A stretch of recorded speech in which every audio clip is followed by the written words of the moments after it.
Kas padayawan iti sasal ti Apo. Kaya okradan niyo iti Bibliayo, iti libro iti Matthew chapter 5 verses 14 hanggang 16. Matthew chapter 5 verses 14 to 16 po na nakakasal. You are the light of the world, a town built on a hill cannot be hidden. Neither do people light lamp and put it under a bowl. Instead, they put it on its stand, and it gives light to everyone in the house. In the same way, let your light shine before others, and they may see your good deeds and glorify your Father in heaven. Lord God, nagyaman kami Apo Diyos. Naibasa na kitisa sa karara ko Apo, tagtutuloy nga pamindisyon mo, panagdaraw mo Apo. Kadagiti nga sasaon Lord God, kadakali Apo Diyos, iti maibati nga mensahe, iti puso sa tunggal may sa kada kami. Mabalin mi Apo nga sa rin, kasagbalin kami Apo, magtutubo Apo, nga napatibkerat na po i-testify na, tikin na imbag mo, tikin na siya sinong Apo, tibig sa tunggal may sa kada kami. Tulungan mo Apo, sa tunggal may sa, kat idikarak Apo Diyos, iti balegi, basta matahapo ba, iti amin, nga lapayag na makangay agad. Dakali ko maapong ipangang dating sa ko Apo. Giyaman kami Apo Diyos, in Jesus' name we ask and pray. Amen. Tawag ka sa.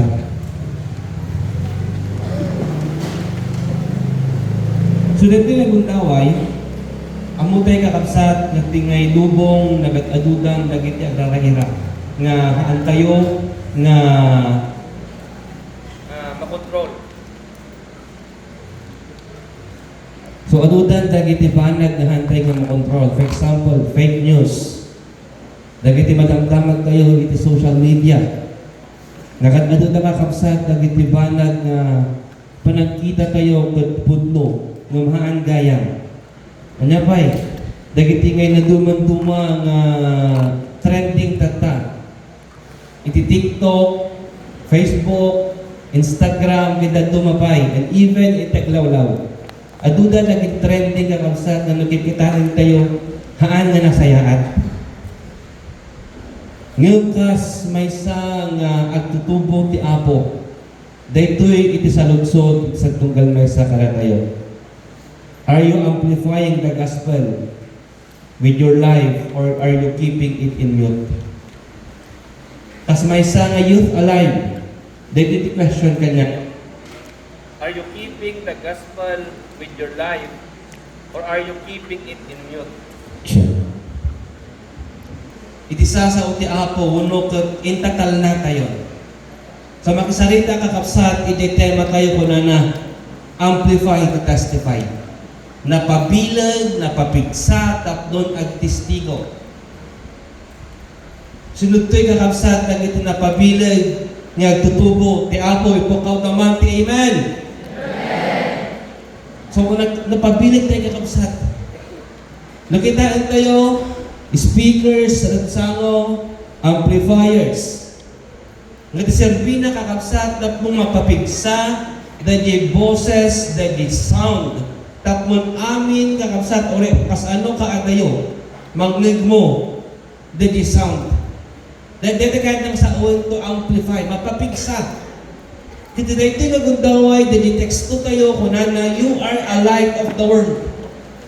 Kisilaw kakapsat, haan, nga nulat aramidem, adalat at lawag na makita. Sumuna kakapsat na makita tayo ito'y, you are the light. Live to be seen. In Matthew chapter 5 verse 14 to 15 ko na kakapsat. You are the light, live to be seen. Da kayo nga tutubo, da kayo nga youth alive, kat may sa nga silaw, agbiag ka kung mga rod nga kasilaw. Tisaludsod ka kapsat, anya nga klase nga silaw ka. Christmas light pa, nga gudop-udop. Dahil pa silaw, mas usarinda iti pantumay. Unos ilaw nga kasadat isano ka kapsat nga nalawag iti ranyag na. Agbalin ka kumanga may sa silaw, iti padang magtutubo. Umuna ka kapsat, iti home. Di pagtaingan tayo, Kadagiti kada tayo, balintay kumang balin nga silaw. A city set on a hill cannot be hidden, panana. So ni Apo Diyos, ipagpagana kadagiti nga disciples na, may isudat at may sa nga silaw iti lubong, may sa nga natibkad kay statement dito, ipagpagana, a light that doesn't hide. Ti silaw nga haan nga mailamang. So, agbalik ako mga lod na silaw, mahaan nga mailugmag. Ganyan ito eh.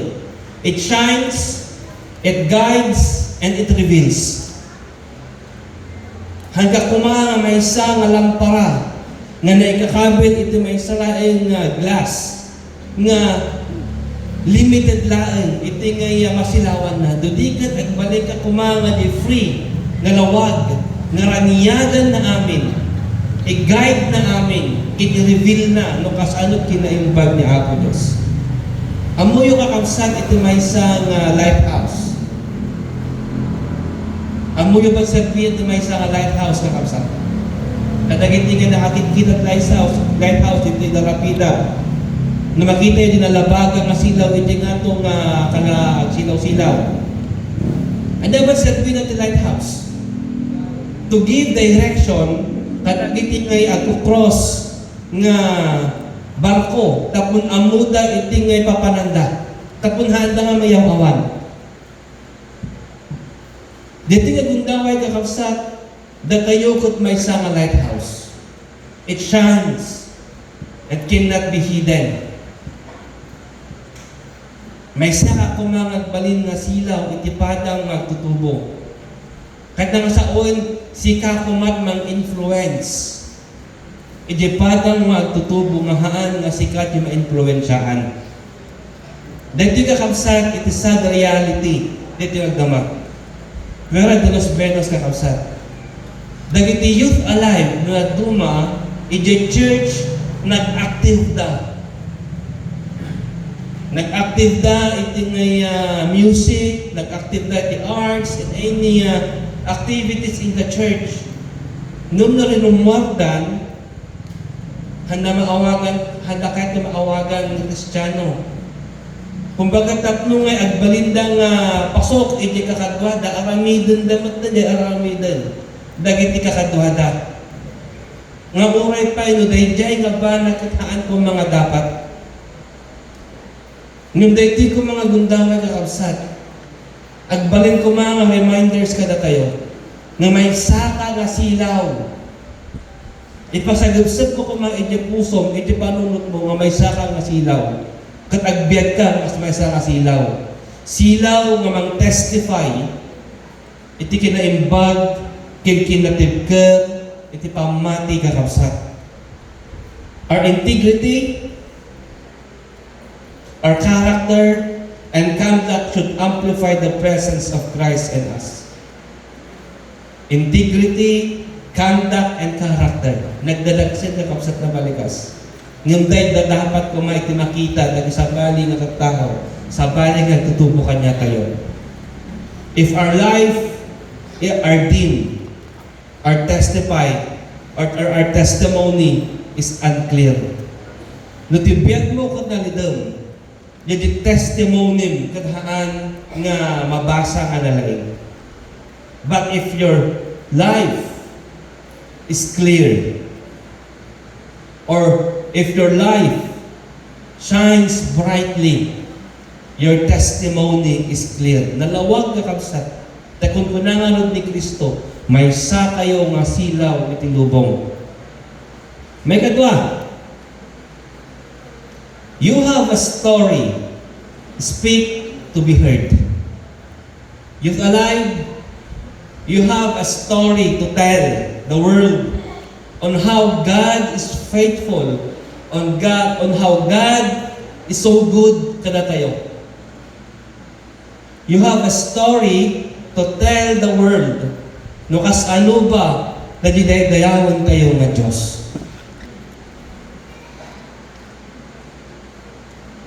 So sharing your testimony isn't just for preachers.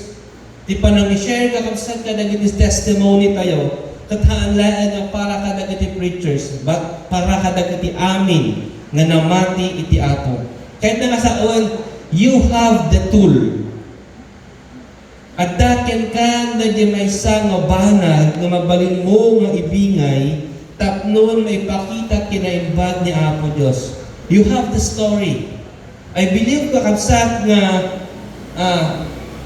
adaan ka iting version no kas ano da ka nga inlakaw ni Apo Diyos manipot iti sekret nga napag iting lawag. I believe kakabsat nga ada iti story no kas ano man naawat ni Apo Diyos. Nga hindi may sanga kang kastoy, may sanga kang kasjay. Nga hindi binalbaliwan na ka ni Apo Diyos at nga nakita ang tilawag kat sinurog mo ti pagayatan na tataad na ka dito yan. Mabalin mo kakabsat i-share data. Han ka nagbain nga mangibaga. No kas ano kinaimbag ti Apo ken ka. Share your testimony. Share on how God moves in your life. Your story has a power when empowered by the Holy Spirit. Kadayta nga istorya, mapatibker dayta, mapabilag dayta, babaan iti Espiritu Santo nga kausa. Malagip nyo iti Acts chapter 1 verse 8. Lokas ano kakabsat na na-empower dagiti nga disciples, dagiti believers, iti nga agururay da, iti nga is Holy Spirit. They worship God. They give to God. Nagdaydayag da iti Apo.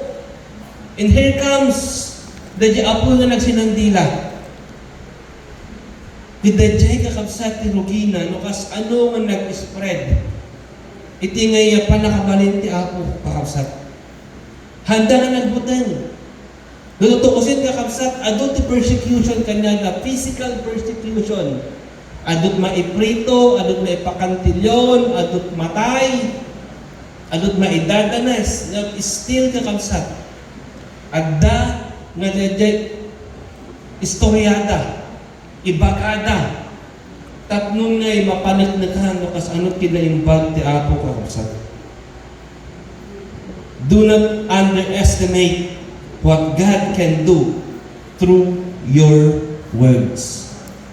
Ulitin ka kakabsat. Do not underestimate what God can do through your words. Lukatang tangiwat mo. Naglawag ka kakabsat ko na nandiyan, amplified, testify. Napabilag kan, napapigsakan, tatan ag testimonyo ka, ibagam kakabsat, kinaimbag ti Apo. Do not underestimate what God can do through you. Maudi. Let your life and your testimony glorify God. Let your life and your testimony glorify God. Agbalin ka kuma nga may sa kalasugan. No kas ano ti kinaimbag ti Apo. May gloria kuma ni Apo Diyos. Nganyan itingay na alam. Previous victories mo, present victories, aming achievements, aming naalpas mo, give it all to God. Ikukuha na lang amin kakabsat. Dagiti amin nga pakaigloriaan. The goal of amplification is not self-promotion, but God glorification. Sabi na kakabsat ng apay nga na-amplify tayo, kathaan nga para kada tayo. Ng para iti Apo kakabsat, tapnon na i-glorify ni Apo Diyos. Apay, babaan ken ka.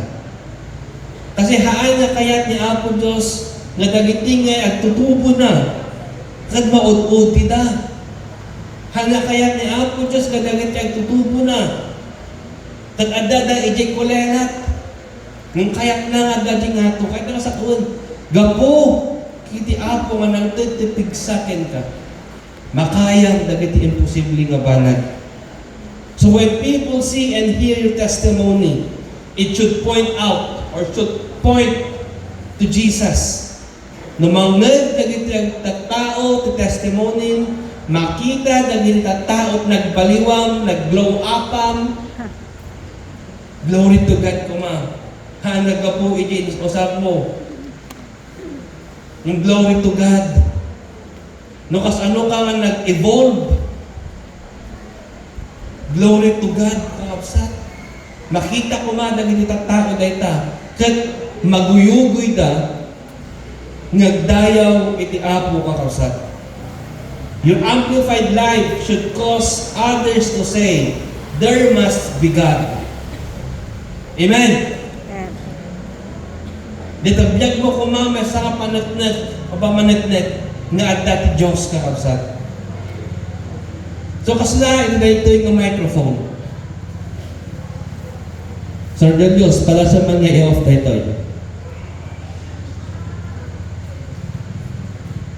Dahil kakabsat, nagmayat nga instrument niya mangkad.